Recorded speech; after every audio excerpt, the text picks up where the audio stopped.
আসসালামু আলাইকুম ওয়া রাহমাতুল্লাহি ওয়া বারাকাতুহু। তৌফিক আলাই আছি আপনাদের সঙ্গে। আশা করি আপনারা প্রত্যেকে ভালো আছেন।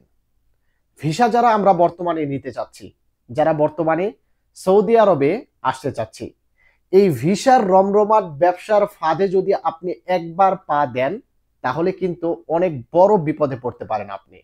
কারণ বর্তমানে ভিসার যে একটা রমরমাট ব্যবসা করতেছে, আর এই ব্যবসার ফাঁদে পা দিয়ে কিন্তু বাংলাদেশিরাই সবচাইতে বেশি কিন্তু প্রতারণার শিকার হচ্ছে।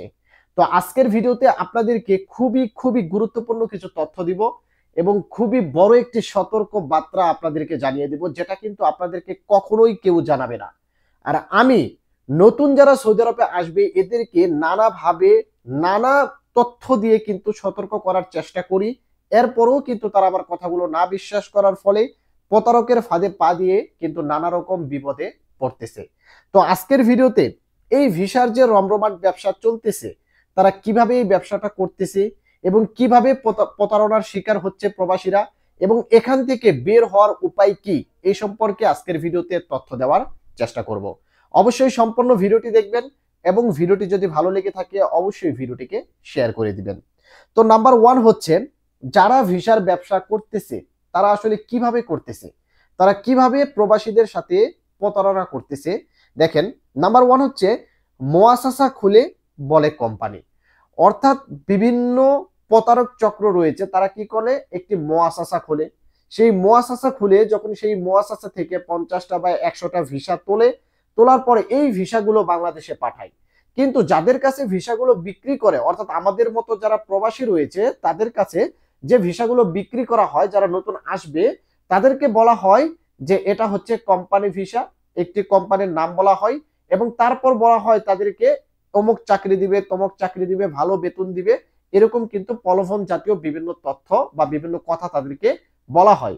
কিন্তু এই তো যারা বাংলাদেশি সহজ সরল মানুষ রয়েছে, যারা নতুন করে প্রবাসে আসার চেষ্টা করতেছে, তারা কিন্তু তাদের এই কথাগুলো বিশ্বাস করে এবং সেই ফাঁদে কিন্তু পা দেয়। আমি আরেকটু ভালো করে আপনাদেরকে বুঝিয়ে বলতেছি। তো তারা কি করে, সৌদি আরবে কোনো একটি কফিলের নামে কোনো একটি বড় মুআসাসা ওপেন করে বা কোনো একটি কফিলের নামে একটি ক্ষুদ্র ব্যবসা প্রতিষ্ঠান ওপেন করে। সেই ব্যবসা প্রতিষ্ঠানের 20টা বা 30টা বা 50টা ভিসা তোলে এবং সেই ভিসাগুলো বাংলাদেশে পাঠিয়ে যার কাছে বিক্রি করবে তাদেরকে বলা হচ্ছে যে এটা কোম্পানি ভিসা, ভালো একটি কোম্পানি, এত রিয়াল বেতন, 8 ঘন্টা ডিউটি এবং থাকা খাওয়া রিটার্ন টিকিট সবকিছু কোম্পানি বহন করবে, ইকামা সহ সবকিছু কোম্পানি বহন করবে। তো এই কথাগুলো কিন্তু যারা নতুন করে আসবে যে সকল কর্মী তাদেরকে কিন্তু বোঝানো হয়। অথচ এই ভিসাটা কিন্তু হচ্ছে একটা মুআসাসার ভিসা। মুআসাসা হচ্ছে কি, ক্ষুদ্র ব্যবসা প্রতিষ্ঠান, যেখানে বড় আকারে ব্যবসা প্রতিষ্ঠান না এবং যেখানে অনেক বেশি কর্মচারী থাকবে না, এরকম কোনো ব্যবসা প্রতিষ্ঠানকেই কিন্তু ক্ষুদ্র ব্যবসা প্রতিষ্ঠান বা ছোট মুআসাসা বা বড় মুআসাসা বলা হয়ে থাকে। তো এই মুআসাসা গুলো থেকে যারা ভিসা তুলে, যারা ভিসা বিক্রি করতেছে, তাদের হাতে কিন্তু কোনো প্রকার কাজ নেই, তারা কিন্তু ইকামাও করে দেয় না, তারা কিন্তু থাকার জায়গাও দেয় না, কোনো প্রকার কোনো কিছু খরচ করে না। জাস্ট ভিসাটা তুলতে যত টাকা খরচ, এই টাকা দিয়ে বাংলাদেশে ভিসাটা পাঠিয়ে প্রবাসীদের কাছ থেকে কিন্তু 5 লাখ, 6 লাখ, 7 লাখ টাকা পর্যন্ত কিন্তু হাতিয়ে নিচ্ছে। কিন্তু প্রবাসীরা যখন সৌদি আরবে আসতেছে নতুন করে, তারা কিন্তু আসার পরপরই তাদেরকে এয়ারপোর্ট থেকে রিসিভও করতেছে না, তাদের ইকামাও করে দিচ্ছে না, কোনো কিছুই কিন্তু করতেছে না। তো আমার পূর্বের অনেক ভিডিওতে অনেক প্রকার সতর্কমূলক কথা আমি বলেছি, কিন্তু আজকে যে কথাগুলো বলতেছি এই কথাগুলো এমন কিছু বিষয় তুলে ধরেছি যেগুলো কিন্তু আগে কখনো আপনাদেরকে বলিনি বা অন্য কেউ কিন্তু এভাবে আপনাদেরকে বোঝাবে না। ভিসার যে কি রকম একটি রমরমাট ব্যবসা চলতেছে, এটা যারা ব্যবসা করতেছে তারা জানে, আর যারা এই প্রতারক চক্রের ফাঁদে পা দিচ্ছে তারা কিন্তু অলরেডি ফেসে গিয়েছে, তারাও কিন্তু জানে যে কিভাবে ভিসার ব্যবসাগুলো করতেছে। অর্থাৎ তারা কোনো কোম্পানি না, অথচ কোম্পানি বলে ভিসাগুলো বিক্রি করতেছে, আসার পরে সেই কর্মীকে তারা রিসিভও করতেছে না, কোনো কিছুই তাদেরকে কিন্তু দিচ্ছে না। এই গেল একটা বিষয়। এবং দ্বিতীয় বিষয়, এতটুকু যদি হয়ে থাকে যে কোম্পানি বলে এনেছে কিন্তু কোম্পানি নেই, আমরা মুআসাসাতে পড়ে গেছি বা ফ্রি ভিসাতে পড়ে গিয়েছি, এতটুকু হলেও যদি হতো তাও চলতো। যদি কোনো নতুন প্রবাসী আসে, তাকে যদি কোনো কোম্পানিতে কাজ নাও দেয়, তারপরে যদি তার ইকামা টাকামা সবকিছু দিয়ে তাকে যদি বাইরে কাজ করতে বলে, তারপরেও কিন্তু সে খুঁজে টুজে বাইরে কাজ করতে পারবে যদি তার ইকামা থাকে। কিন্তু প্রবলেমটা হচ্ছে কিছু কিছু কোম্পানি রয়েছে কর্মী নিয়ে আসতেছে ঠিকই, মুআসাসা না, ডাইরেক্ট কোম্পানি ভিসাতেই কর্মীগুলোকে নিয়ে আসতেছে, নিয়ে আসার পর একটি রুমের মধ্যে বন্দি করে রাখতেছে, তাদের কাছ থেকে পাসপোর্ট কেড়ে নিচ্ছে। আর পাসপোর্ট কেড়ে নেওয়ার পর তাদেরকে ব্ল্যাকমেল করতেছে যে তুমি যদি তোমার পাসপোর্টটি ফেরত পেতে চাও তাহলে 5,000 রিয়াল আমাদেরকে দিতে হবে।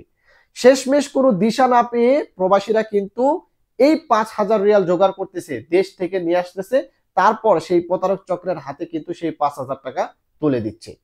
তো এই 5,000 টাকা তুলে দিল, তাও যদি তাকে পাসপোর্টটা ফেরত দিত তাও ধরে নিতাম যে তারা যতটুকুই প্রতারণা করেছে, তারা যে কথা দিয়েছে সেই কথাটা রেখেছে, কিন্তু তারা কিন্তু কথাটাও রাখতেছে না, তারা কিন্তু পাসপোর্টটা ফেরত দিচ্ছেও না এবং নতুন করে আরো বড় ধরনের প্রতারণা করতেছে প্রবাসীদের সাথে।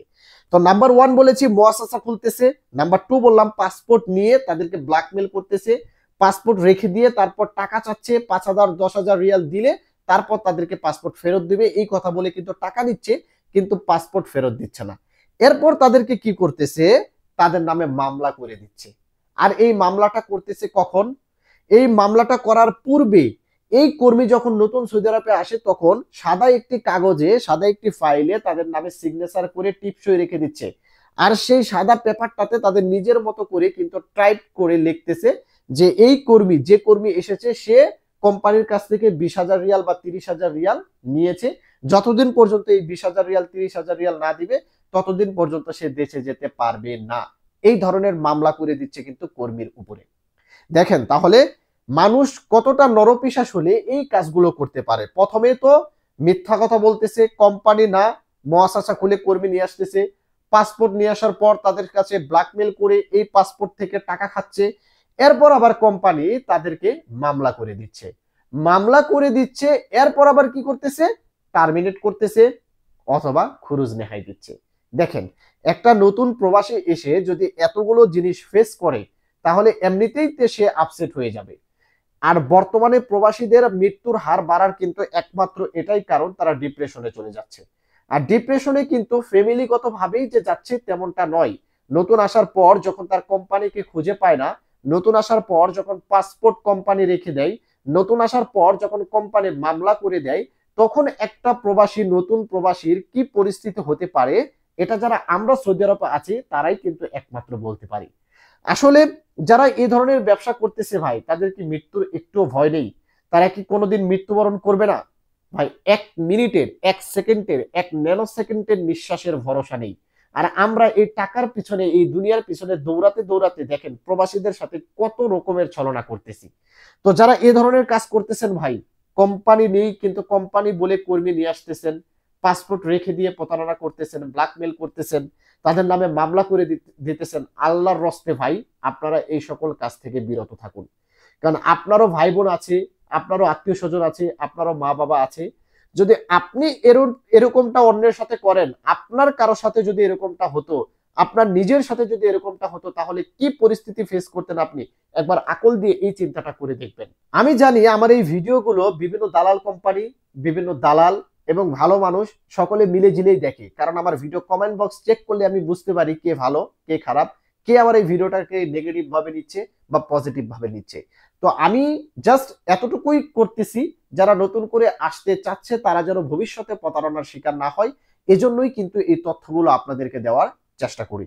এখন চলুন এখান থেকে বাঁচার উপায় কি। ভিডিওটা একটু বড় হতে পারে, একটু ধৈর্য সহকারে দেখবেন। এখন এই যে এখান থেকে বাঁচার উপায়টা একটা রয়েছে, সেটা আমি আপনাদেরকে ভালো করে বলতেছি।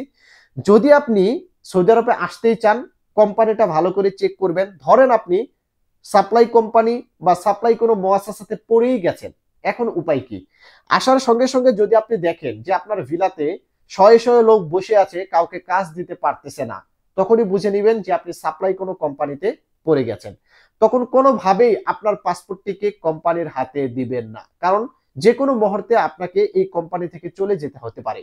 যদি আপনার পাসপোর্টটি থাকে তাহলে কিন্তু দেশে যাওয়ার জন্য খুব সহজ একটি রাস্তা আপনি পেয়ে যাবেন। আর পাসপোর্টটি যদি কফিল বা কোম্পানি রেখে দেয় তাহলে কিন্তু খুব সহজে কিন্তু আপনি দেশে যেতে পারবেন না, যার কারণে অবশ্যই পাসপোর্ট তাদেরকে দিবেন না। আর যদি কোম্পানি বা কোনো মুআসাসা বা কফিল আপনাকে যদি বলে কোনো কাগজে আপনার টিপসই বা সিগনেচার নিবে, অন্য একটি তথ্য দিয়ে আপনাকে যদি বলে এই কাজটি করতে, তাহলে কখনোই আপনি কোনো পেপারে সাইন বা সিগনেচার করবেন না। যদি আপনি কোনো পেপারে সাইন বা সিগনেচার করেন, তাহলে খুব সহজেই কিন্তু তারা আপনার নামে 10,000, 20,000 বা 15,000 রিয়ালের কিন্তু মামলা দিতে পারবে। এজন্য কখনোই কোনো কাগজে আপনারা আসার পর সিগনেচার করবেন না। এক্ষেত্রেই কিন্তু আপনাদেরকে কখনোই তারা মামলা দিতে পারবে না। তাহলে আমরা এতটুকুই বুঝলাম, যদি আপনি পাসপোর্ট না দেন এবং মামলা না খান, যদি আপনাকে হুরুপ খুরুজ বা অন্য কিছুও তারা করে, এরপরও আপনি সৌদি আরবে কাজ করতে পারবেন বা সৌদি আরব থেকে দেশে যেতে পারবেন। কিন্তু যদি একবার আপনার নামে মামলা করে, তাহলে এই মামলা যতদিন পর্যন্ত শেষ না হবে আপনি কিন্তু দেশেও যেতে পারবেন না। এবং নতুন করে যারা আসতে চাচ্ছেন তারা একটু চিন্তা করবেন ভাই, বর্তমানে হাজার হাজার সৌদি আরবে বেকার প্রবাসী রয়েছে। আপনারা আসার পর কতটুকু কাজ পাবেন বা কতটুকু গ্যারান্টি আছে কাজের, এই জিনিসটা কিন্তু ভালো করে যাচাই করতে হবে। ভালো থাকবেন, সুস্থ থাকবেন। সকলকে জানাচ্ছি আসসালামু আলাইকুম।